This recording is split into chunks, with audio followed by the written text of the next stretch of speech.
Hey, are you a tattoo lover? I bet you are if you're watching this video. Well, you're in luck because we have Don Rands of Tattoo Lovers Care as our guest today. And Tattoo Lovers Care loves tattoo lovers, if you didn't know that. This is not a sales pitch of a video. In fact, I've talked to Don a lot over the years, and we talked about doing a podcast, and I was pretty clear that I wanted to make sure that if we didn't talk about, how one product is better than another, but just talk about the tattoo care industry in general, and then obviously, stuff about Tattoo Lovers Care will come into play. I'll tell you why. We could have talked to a lot of different folks about this, obviously. I'll tell you why I talked to Don. I met Don at, some convention years ago, and he gave me some samples of their Tattoo Lovers Care. And it was one of the early ones that had CBD in the ointment. And I know a lot of them do now. And I thought, honestly, that CBD was kind of snake oil. I didn't think anything about it, but I used it for the tattoos that I did at that convention. And I noticed, some like reduced swelling, reduced redness. I already use Bactine, so some of that happens anyways, but I just liked the way that it felt, the way that it sat on the skin. And I did think that it reduced some swelling and redness. So I bought some from him, enough to hand out to my clients for a while. And then I ran out and I went on and, bought something else, or someone sent me something else. And I'm always using different stuff. I was an A&D guy forever. So when specific tattoo ointments came out, I didn't really care very much about any of them. But what I noticed was when I stopped carrying the Tattoo Lovers Care, and I was working on one of my clients, which are my clients I work on a lot, like over and over. And I was working on my clients, and I went to give them some other brand or a packet of A&D or whatever I had on hand at the time. They would ask for that. They would ask for Tattoo Lovers Care balm. And I was like, I'm out of that. So I noticed more than one of them were like just hopping on their phone and ordering it and just being like, keep your stuff. I'll just order it direct. I like that stuff better. And so as that happened more and more, I was like, well, shit, If my clients like it better, then I'll start ordering it. So I did. And so I've kind of formed a relationship with Don over the years, just because my clients really liked the ointment. And then lately I've started using his soaps and things like that a little bit more. But anyway, so we sat down just to talk about the tattoo ointment, tattoo aftercare kind of industry, how they got into it, what their background is, things like that. So I hope that you enjoy the episode. I'm sure that you will. And I'll see you at the end.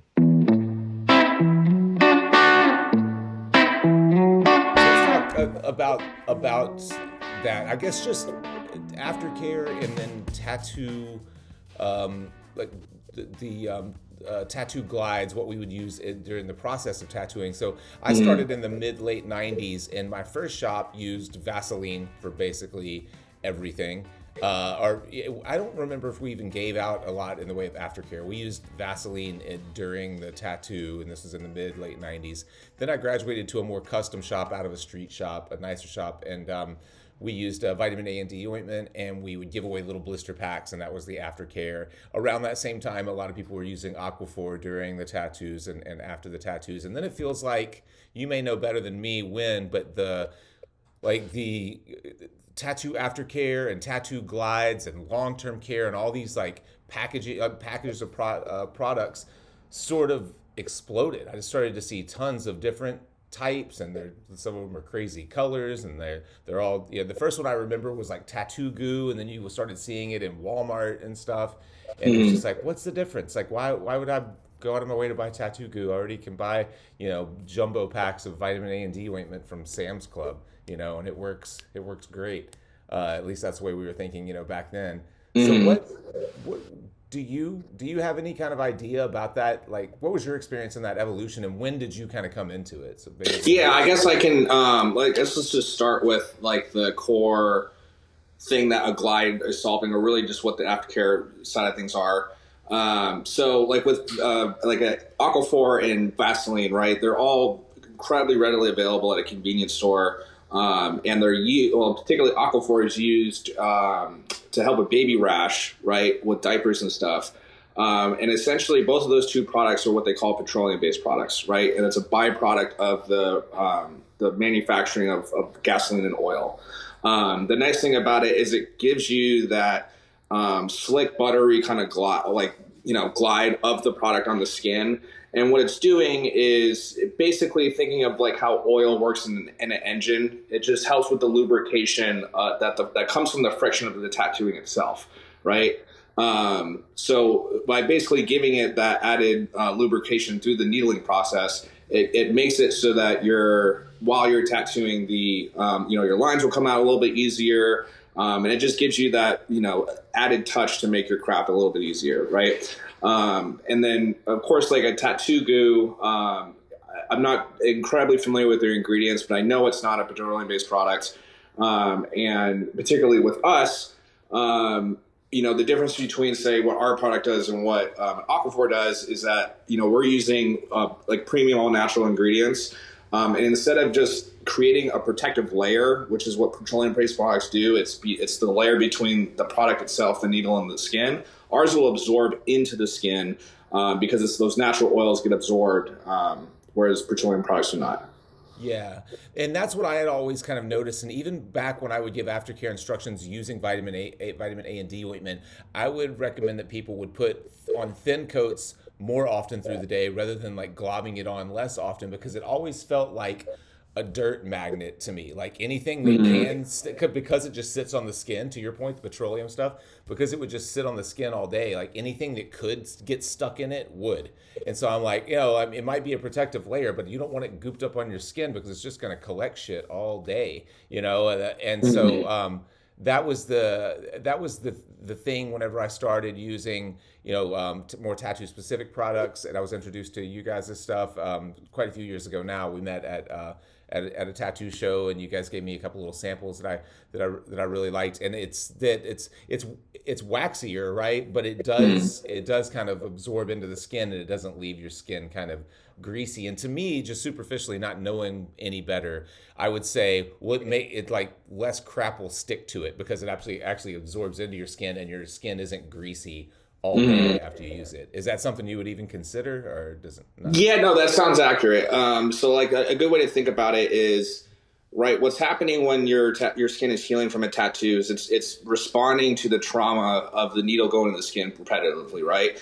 So damaged skin, right, it needs to repair itself. And what our product does is it basically gives it the fuel, and like your skin is like a sponge that sucks it up, and then essentially within the cellular level, those oils basically help equip the skin to do its regenerative process better than just simply creating that protective layer to let it go about itself, right? Does Aquaphor and A&D work? Sure. But like for customer experience and for optimal healing, it's probably not as good, or it's definitely not as good. One other thing that petroleum-based products do is that they can often leach out the ink in your skin because the petroleum in your skin are similar, what they call polarity, as far as like the, water being polar and then like, your skin being non-polar. That combination, that if like say the petroleum sitting on the skin like this, it will pull it out, the ink out of the skin, thinking that it's like, that's a place for it to be. Just chemically, right, on a polarity level, which is obviously bad for tattooing when you're healing if what you're putting in the skin will pop out, okay. Especially on darker blacks, like heavy shading, that can happen. Interesting. I've never heard that. Okay. Yeah. When you guys first, or when I was first introduced to your product, the thing that I noticed originally was that, and you were on the early side of the kind of CBD as a healing sort of property, and the little 10 has like 50 milligrams of CBD. And when you first handed it to me back then, I had it in my head that CBD was kind of snake oil. You know what I mean? I was just like, this is what everyone's trying to do now. CBD, rub it on your joints for arthritis. Drop it in your eye for cataracts or whatever. And like, it seemed like at that point in time, kind of like a snake oil. Of course, now it's become a lot more. There's been more research, into it, and it's used kind of a lot more widely. But something that I did notice as I used, before I get into it further, were you guys? We were the first company to bring CBD to the tattoo industry. Yeah, back in 2018. I was thinking that. Yeah. Okay. Yeah. And so what was the research, like where did the idea come from, and what was the research that made you like kind of take that leap? Were you already making ointment without CBD, or was that your very first? So is the question like what made us choose CBD and get into the tattoo market, or like why do we start as a company as a whole? What's the... Well, let's start at the beginning. Okay, sure. Why did you start it as a whole, and then we'll work our way into the CBD. Okay, cool. So yeah, my personal background, I got my degree in chemistry, and I've always had this draw to natural products and how, just to maintain a good level of our health. I think a lot of people, they know about diet and exercise, but like really it's the consumption of the products that you use on a consistent basis, and the like what you're exposed to, really from as many things as you possibly intake and, throughout your life. Having the purest natural products is one thing you can do to be the healthiest you can possibly be, right? And being proactive rather than reactive with your health. So back when, I want to say it was 2015, I was still in school. My one of the co-founders in TLC and myself, we got brought to this expo, or this convention called Expo West out in Anaheim. And basically, we want to think of it as if you were to go into like a Whole Foods and see all the brands that are within Whole Foods exhibiting on one floor at the Anaheim Convention Center, which is like 4 football fields worth of booths. And we were really blown away. And then, my friend Jesse, he's also a pharmacist. So he comes more from the, traditional medicine side, and then, getting exposed to natural products when we did. We just had an affinity towards that world, and we wanted to get in it however we could. So during 2017, end of 2017, the idea was brought to us along with a couple other co-founders that we had, where one of the guys that we started the business with, he had a big tattoo community. It's called Tattoo Lovers on Facebook. It's got 15 million followers. And at that time, I think probably the leader in more of the natural space, I would say, was Hustle Butter at the time. So we wanted to, recognize that they had a great product, and they do, but we wanted to kind of set the standard even a little bit higher, at least from a premium perspective. And that was really the mission, utilizing his community, creating this whole slew of product line to help really the life of your tattoo as opposed to just afterwards. And at that time, CBD was a hot thing. It was, I think, the month that we incorporated, there was an article in the Hemp Business Journal talking about the opportunity of CBD products in the tattoo industry. So that was really the reasoning. And then, we spent from, I think it was November of 17 all the way till May of 18. We bought just about everything you could on Amazon product wise. And then we went through a rigorous R&D process to create the salve, which was the first thing that we did. And then we coupled that shortly after with our cream. And those were the 2 products we brought to market in the early days. Gotcha. Okay. Yeah. So the CBD just kind of came in right there at the beginning. It was something that was, it was part of the catalyst. Okay. Yeah. Well, and to kind of go a little bit further into what CBD is, just like generally, right? It is one ingredient, one cannabinoid within what they call the or really the family of cannabinoids. THC is obviously the one that people associate with smoking, and that's your psychoactive one. But CBD is another one that works more on the anti-inflammatory properties and does not have any psychoactive effect at all. So why it kind of has this snake oil,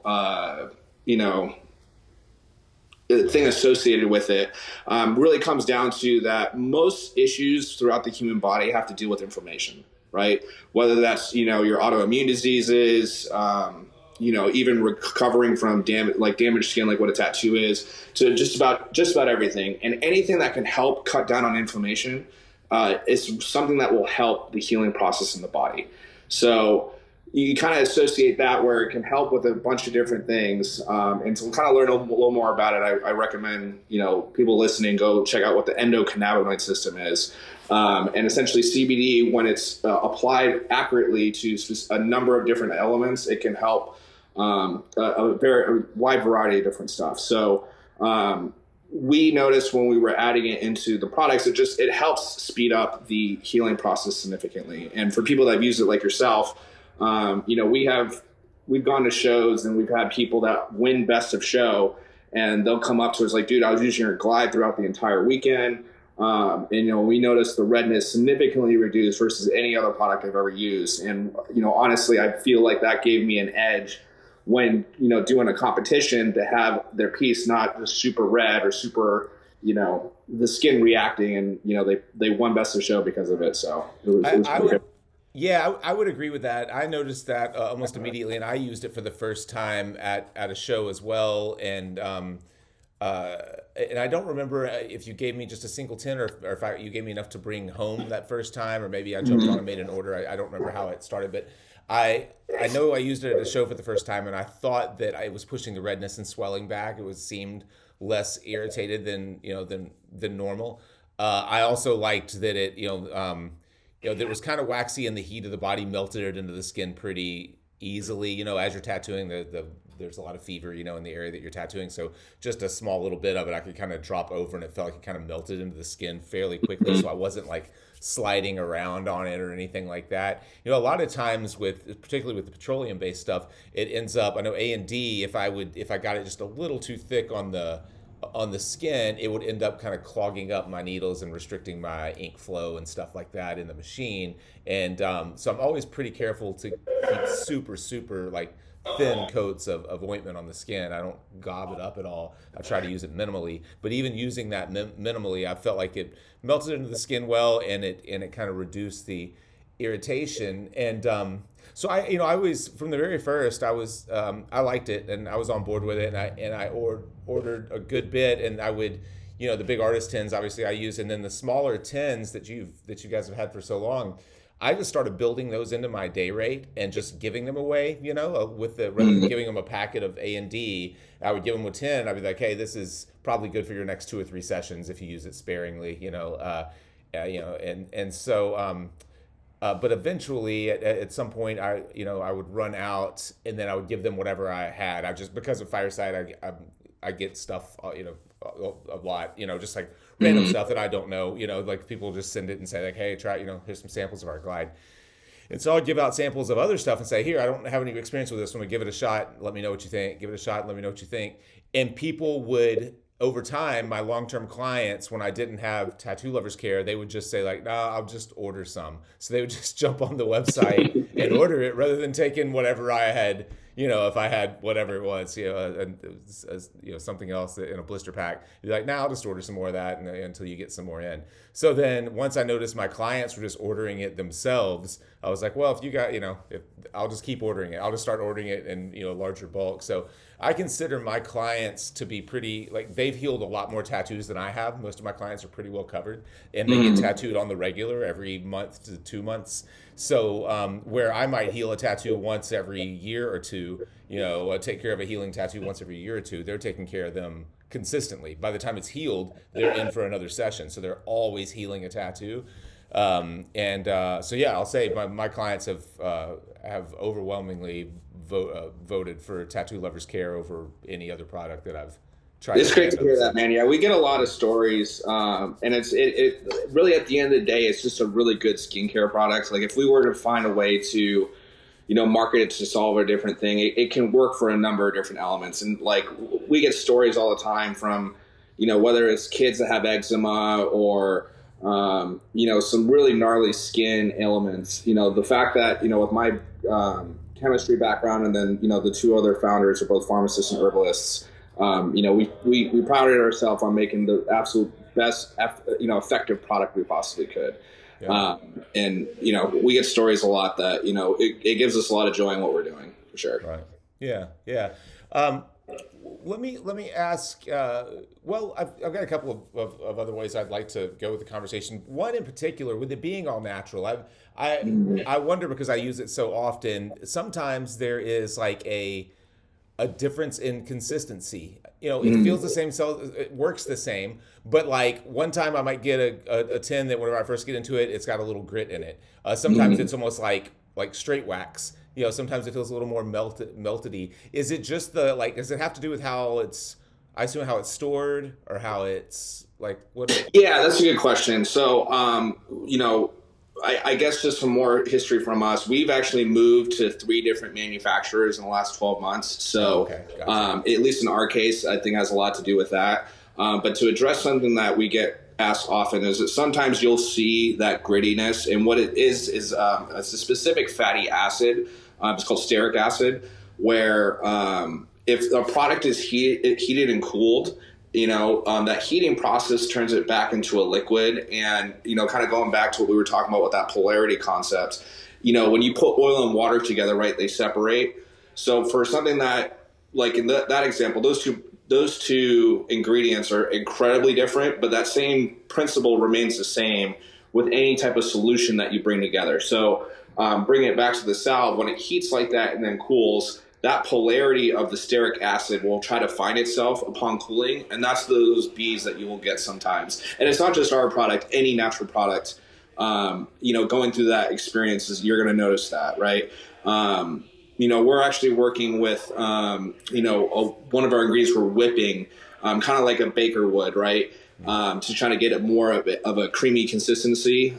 So what we're making now, fingers crossed this year, we're going to have probably the best version of our product we ever had. Oh, nice. Yeah. It's never been where it really affected, me using it. It's just, dabbing it on the skin, 30 times a day. On my clients, when I go from one tin to the next, I'll be like, oh, this one has a little grits in it, and the other one is like, tacky, and there's just those slight differences, and I've always wondered what that was. That has to do mainly with the heating and cooling of the product, and also in our case specifically, we moved manufacturers a couple times. So gotcha. You'd be surprised, man. It's kind of like a baker or even a chef, right? You could follow a recipe, give them the exact ingredients and the exact same thing, and it still will come out a little bit different. So sure, yeah, I can see that. How has that been with kind of growing pains? Like as far as using different manufacturers, is it because you're just testing different manufacturers, or because you need more production and one can't handle it, or how? Yeah, so I guess just a little bit about us behind the scenes. We made our products, and I did it for a good year and a half, where we were making every batch ourselves. And we started, obviously, first in our kitchen, just like any young startup does. And then we moved to renting. It was industrial space at a warehouse, and we were there for a good year until we moved into like a shared commercial kitchen with one of our clients. Actually, it's a natural product store out here in Sacramento. And then we made product there for a year. And then we were, at the end of that time, we were looking to kind of change up some things internally. And during that time, I knew I needed to kind of get from behind the scenes with the production and fulfillment end of things, and kind of go to the front and go into a lot of shows and doing really the growth of the company. And then during that process, I knew I needed to find a good contract manufacturer that could take our recipes, and make the product the way that we were. And then when that happened, we actually saw a real increase in our in the quality of our products at that time. And so we were with him for a good 3 years, and then eventually he went out of business. So one of those things where he gave us ample heads up, like, hey man, I'm gonna have to be closing my doors. I needed to find another manufacturer. So that was last year that we moved into another that I was talking with over time, because I knew the guy that we were with for a long time, he just didn't have the capacity to really get us to the size that we wanted to as far as production is concerned. So I was kind of planning the next step. Okay, we needed to find someone that could handle our growth. And we tried one person that, it was okay at first, but then honestly, the product quality, like you're talking about, kind of went down, and fulfillments were difficult at a number of times last year. And, all to say that, we had another person that we were scouting out. And then since then, actually the most professional and, most confident group that I think I've ever worked with, that we're now down in Southern California. Yeah, well, man. And those things, I talk to a lot of, whether it's machine builders or ink manufacturers or whatever it is, but suppliers and manufacturers, and that seems to always be an issue, and it has to be so frustrating. Like at the end of the day, if I draw a tattoo and make a tattoo and it heals poorly, 100% of it was on me, and if it's whatever's reflected poorly should be reflected on me, because I was in control from start to finish. But when you make something, when you've come up with an idea or you've created a product, and then you introduce a third party, and then you have some negative feedback for whatever reason. I was talking to Carson Hill, who makes Numa tattoo machines, and he's really he's been on the forefront of machine technology for many years, and he had this new idea for these cams that were great. Everyone really loved them, but the folks who manufactured or machined the cams were using plastics, changing out plastics and not letting them know, and the cams were melting and breaking and affecting the machine. And all of a sudden, he's like, this guy that's put so much work into making this product, and one component that wasn't in his control ends up, giving him this, affecting his reputation, even if for a short period of time. So it's got to be so frustrating for that to. It is, man, and thankfully for us, like people like yourself, hearing the stories of the positive client, experiences, honestly, stuff that blows a lot of people away at times. We wouldn't be here today without the artists that buy from us, and it's my opportunity to kind of thank them. It's they've a lot of them have been with us in the ups and downs, and we're grateful to have gone this far and be able to be in business as long as we have because of them. So yeah. Shout out to all the TLC supporters that constantly buy from us and keep us alive. Yeah. Well, with that in mind, I mean, what is it like these days with the kind of sea of aftercare products? And then I also like to get into the kind of long-term care stuff, because when you guys started, you started with the salve, but then you've got the cream, you've got the soap that you sent out to me recently that I really love. I'm almost through that bottle now. Is great.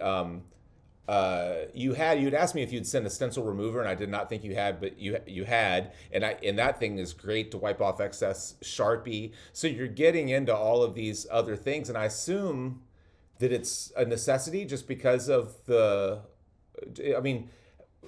when you're thinking about competing in the tattoo market, in the aftercare market, and then adding products or not adding products, like what's your mindset around that kind of stuff? Yeah, I have an idea of what you're getting at. So, again, our mission in the beginning was to try to educate the consumers out there that would get familiar with our brand with this idea of forever care, where really we believe that throughout the different stages of your tattoo life, that you're going to need different products to address the different needs of the skin throughout its life. And that was really the home run ideology that we really built the company around, starting with the soap, salve, and cream. We call that the Lovers Trio, and that's a Dial Gold Aquaphor and Lubriderm replacement. Pretty much everything you need for the first 3 months of the tattoo healing process. Then after that, we have our sunscreen, which you want to use. It's actually one of the only zinc oxide-based sunscreens available in the tattoo industry. And why that's important is because if something is like, a lot of the spray sunscreens, that if you were to go to any tropical area and use those products, you can do serious damage to the wildlife in the water and all that kind of stuff. So zinc oxide is one of the few natural based good quality SPF ingredients that can be used without hurting natural wildlife. And then our last product we will make hopefully this year is going to be our serum.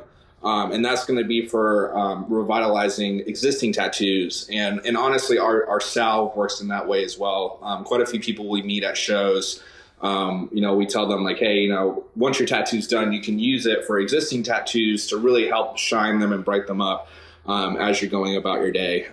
So it has that use as well. And then last year, we added what we call the artist care line, which is all the stuff that the artists use during the process, from the glide, which is the bigger version of the salve, the big foam wash, which is just a bigger version of our soap, the stencil applicator, stencil remover. And the reasoning for that is, really the way we get our products to, the industry is through the artists, right? And the easiest way to kind of help the artists be, better brand advocates is to help them during the tattoo process. That helps them better associate with the products that the customers go home with. So that's the thinking there. And a lot of great feedback from people, particularly on the soap is a big one, and the stencil remover. We launched the stencil remover last year with, some just basic packaging that we found locally. before we really decided if we were going to move forward with it on a, more, bigger level as far as production and quality of the product, or the packaging at least. And we've never had more people like, oh my God, dude, like seeing how easily it took off the stencils, saves you guys a lot of time, which is obviously our most valuable resource. So it was interesting to see that experience when we, went through a lot of other products, and particularly the salve took about 6 months for us to make and get right. And, the stencil remover, the product formulation was a little easier to get to. And it just shows, when you're solving a problem for your customers or the people that are buying your stuff, if you see that great impact and, the kind of feedback where they're dying for it, you're onto something. So, yeah. Yeah, I was surprised at how well it worked. And I don't know if I've used it on an actual carbon stencil yet. I draw, a lot of times I'm like drawing on with Sharpies, like extending a piece or doing whatever. And I have a lot of messy Sharpie mark, and it's great at like just dabbing and wiping away all the excess Sharpie. It does it effortlessly. So I was impressed with that. Works great. And it doesn't smell like acetone or anything. And that's really what makes ours special, is that we try to make a formula that isn't that harsh chemical smell or even harsh alcohol smell. And combining that with the efficacy is what makes ours different than what's out there. Right. Yeah. You mentioned kind of your marketing plan is essentially getting it into the hands of artists and having artists help kind of spread the word. And I know that we'll get into it. I know you're kind of starting or have already started kind of a loyalty program and are trying to work in hand with artists.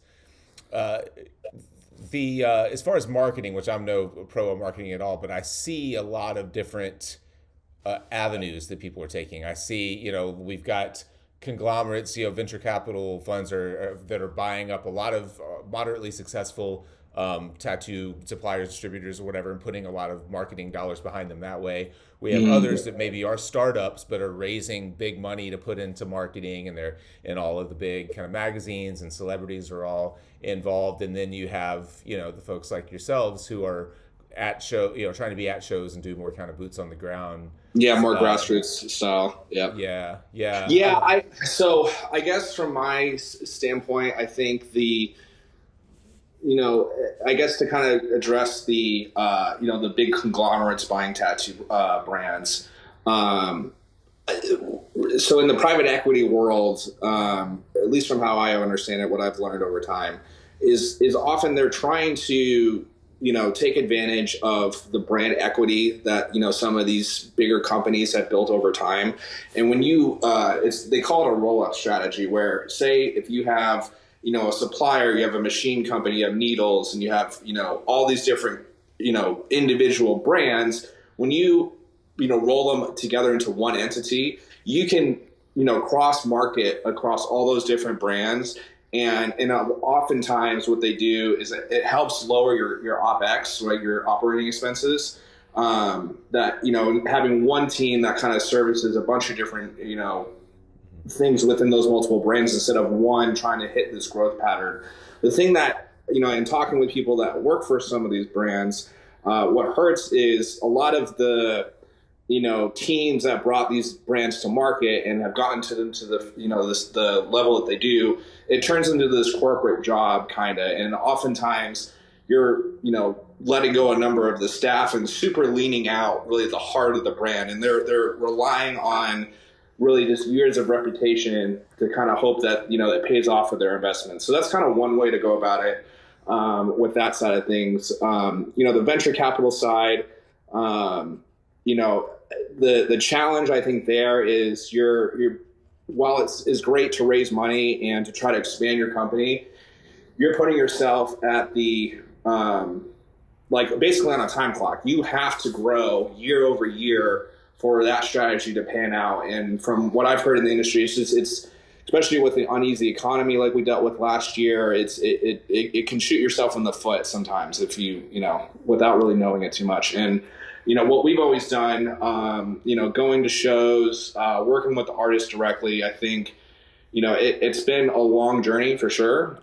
But, out of left field, people that I've met years ago will come back to us and, thank us for what we made and for the customer service that we get for them. So the relationships we've been able to build over time from just years and years of doing this, has given us a great name in the industry, I feel like. And I'm often honestly surprised by, the amount of lives we do impact in a positive way with what we make. So Yeah, absolutely. I think along the lines of raising money through venture capital and giving up a lot of control, and like you said, having to generate significant year over year returns, and then I think of it like if you have, I don't know, $10 million, $20 million a year to put into your marketing budget.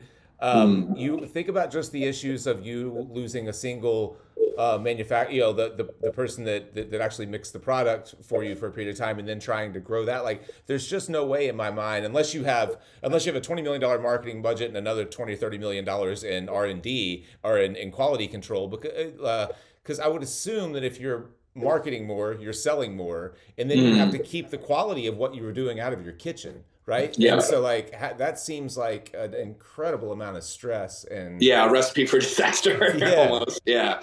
Well, and I think at the end of the day, in my opinion, the tattoo industry is through the artist at the end of the day, right? Like, if you have them behind your brand and the people that have been with us for as long as they have, they're, as being a tattoo artist, when you find a product that works and it serves you with what you do to make a living, then you're going to stick with them and ride with them no matter what. So we've had that experience with the people that have been in our team, and there's really no shortcut around that. You have to go and meet these people. You need to send them product. You need to stay engaged with them. And while it might not be this sexy, massive hockey stick growth, that some other companies may be able to have with the right marketing budgets behind them. We feel like we've built our place in the industry in a sustained way that, gives us who we are, as a reputable brand in the industry, in my opinion. Right. Yeah, and one of the big kind of caveats there is a lot of those the bigger brands, that whether it's the conglomerates or the ones that raise a lot of VC, they're marketing a lot to the tattoo collector, and the tattoo artist is kind of an afterthought. And I think you hit the nail on the head. You went kind of to the artist first. You made a salve that they use during the tattoo process that they could also send home with their clients to use in the healing. And tattooers will always trust the person that they meet at the show and get to know at the bar, who gives them a sample and gives them the card and says, "Hey, give me a shout. Let me know what you think about it." I'm one of the guys that started it, or and it feels like a small group of people, and the artist can put a name and a face with the product that they're using. In tattooing, that I don't see that ever going away, Whereas if an artist is introduced to a product through an ad in a magazine, or because there are commercials for it, or because they see it at at Walmart or Target or something like that, that company, I feel like, will really have a hard time getting a foothold inside the artist community. And I've seen that happen. It's happening right now with some of the bigger companies. They're really struggling to get a foothold with artists, and they're really dependent on the end user. Now, that said, there's a way more people getting tattoos than doing tattoos, so there's probably some sense to that, No, there absolutely is, and I think while it might be a way to address a larger market, it's also without having this be a masterclass on how Facebook ads work. It's really challenging, especially over time. I don't know if you're familiar with the iOS update that happened shortly after COVID, but it makes it's more costly to find customers on Facebook. And the other thing that makes it kind of challenging is, our product's like a $20 salve, $25 if you order it online. And, that doesn't give the brand a whole lot of room to pay Facebook to get a customer for them to then come back and try to continue to buy more, right?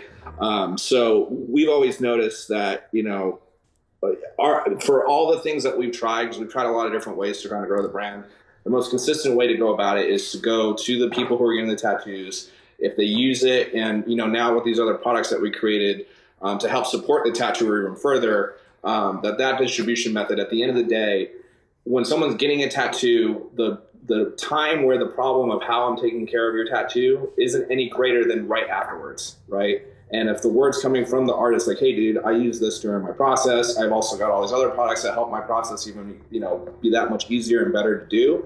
Try their, what they're going to send you home with. So that's our thinking with kind of both product lines and how they work together. Yeah, makes sense. Well, talk before we wrap up. Talk about kind of where you're trying to go now. We've talked a little bit about, or you've given me a brief overview of kind of your what you're doing with like loyalty programs, like what you're doing to try to work with artists more closely, not just at shows. What's your kind of game plan going forward? Yeah, so something we launched last year and has worked really well is, for people like yourself and artists that have ordered from us, to kind of ease the how often we need to, get you guys ordering, all that kind of stuff. What we've built in is this, 3-month auto ship program. And essentially what it's doing is it's reducing our costs that you would have to pay to get a bundle of product to your shop. To something that's, really better than any other type of margin you'll find on goods within the industry. And we have packages as small as $100 all the way to $1,000, really depending on what your product needs are. And we fit you into one of those packages. And then it comes every 3 months. We check in with you regularly. Hey man, how's things moving? Do you need help? Understanding how the products work, here's some, supporting material that we can give out. To kind of help ease that process. And even if they're not selling the aftercare, the stuff you're using during the process, we have those products too within those packages. So essentially it's to custom tailor each artist with whatever their products needs and, having different package sizes that accomplish. Yeah. That type of, that strategy I see, obviously is all over, whether it's like razors, to shave your face or whatever, like the kind of, the subscription based model. And, that's cool. Another thing we didn't really hit on, but that I've been using a lot, and I'll definitely add to my, subscription package are the smaller little, tubes. That was the thing that I know we talked about for probably at least a year ago or more, because I was giving away the tins, like you're saying, they're like $20 tins, and I was just giving them away as my, as part of my aftercare, which was fine. I want to take care of my clients, and I build it into my rate. But what sucked about it was that they would come back for their second session. I would be like, "Are you good on ointment with that 10 that I gave you last time?" And they would go, "Yeah, you know what? I don't know what I did with that. Let me grab another one from you." And I'm like, "Oh shit, dude, they're $20 a pop, man." So yeah, exactly. So then I remember, like, I don't know if I reached out to you. I think I did reach out to you guys, or maybe Macy when she was messaging through Instagram, and like, "Are you guys ever gonna do like blister packs like I used to give away for A&D ointment?" And so now you essentially have done a nicer version of a blister pack, like these small tubes. Yeah, no, what's good about those is, not only does it help with, the cost on the artist giving out products. For one, if you give that with every session that you do, also having the full size products, for sale, anybody that tries it, man, and uses it and like gets instructed to use it for other goods, oftentimes will come back for more, just like you've experienced with your own clients. So giving away the smaller ones, having the bigger ones for sale is an easy way to go about doing that. It also helps with, smaller tattoos like banger tattoos in the street shops. But also we're finding it's being really well received within the SMP and permanent makeup industry, where, one tube is good for your eyebrows, good for your scalp, and more fine tune and, the smaller pieces that, need something that's affordable for them. So that's what was the idea with the mini display kit there at the South. Yeah. I think that's been great for me to be able to give those things out, rather than the larger tins. Well, cool. Is there anything else you want to hit on before we wrap? I'll make sure to link to all of your, all the information, ways to sign up and learn more about the loyalty program, the subscription program, and all that. Any final thoughts? Yeah, no, we have a couple shows planned this year. So if you're an artist out there listening, we do the New England show at Mohegan Sun with the guys at Tommy Supply. They're one of our suppliers. More than likely, we'll probably be working with a number of our different distributors, throughout the year at different shows. So looking forward to meet you if you're going to be out there.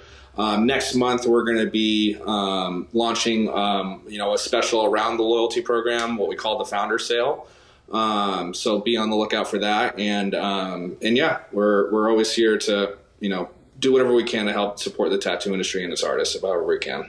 Yeah, yeah. Well, sweet, man. I've enjoyed using it. My clients give it a thumbs up, so I'm on board and excited to see you guys continue to grow. I'm hoping we can come up with something. We've talked about it, something we can do specific for the Inside Fireside Tattoo Club for our members. Maybe find a way to do something. I don't know, get them involved in the loyalty program, the subscription program. Maybe we'll do a little technique talk or something at some point. Come into the club and answer questions about aftercare and maybe whatever we didn't answer in this show. But yeah, Don, thanks for taking the time. Yeah, thanks for having me, man. I'm looking forward to it too. So Yeah. hell yeah, it's great chatting. Yeah. Thanks, man. Hey, thanks for watching. Thanks to Don for taking the time. You can learn more about Tattoo Lovers Care at all the links that I'll leave in the video description. I didn't mention at the beginning, but these episodes are sponsored by us, not by companies. So the best way to support Fireside is to join the Inside Fireside Tattoo Club, pick up a course. We have the Foundations course or the Tattoo Apprentices Toolkit, which is kind of a bundle. We have the Tattooers Toolkit, which is another bundle depending on where you are in your tattoo career. We also have live events. We do Fireside Yacht Club twice a year. And if you haven't heard of Fireside Yacht Club, you should definitely come out and join me for that. It's a lot of fun, very small group, very unique tattoo experience. So anyways, that's it. Thank you for the support. We'll see you next time.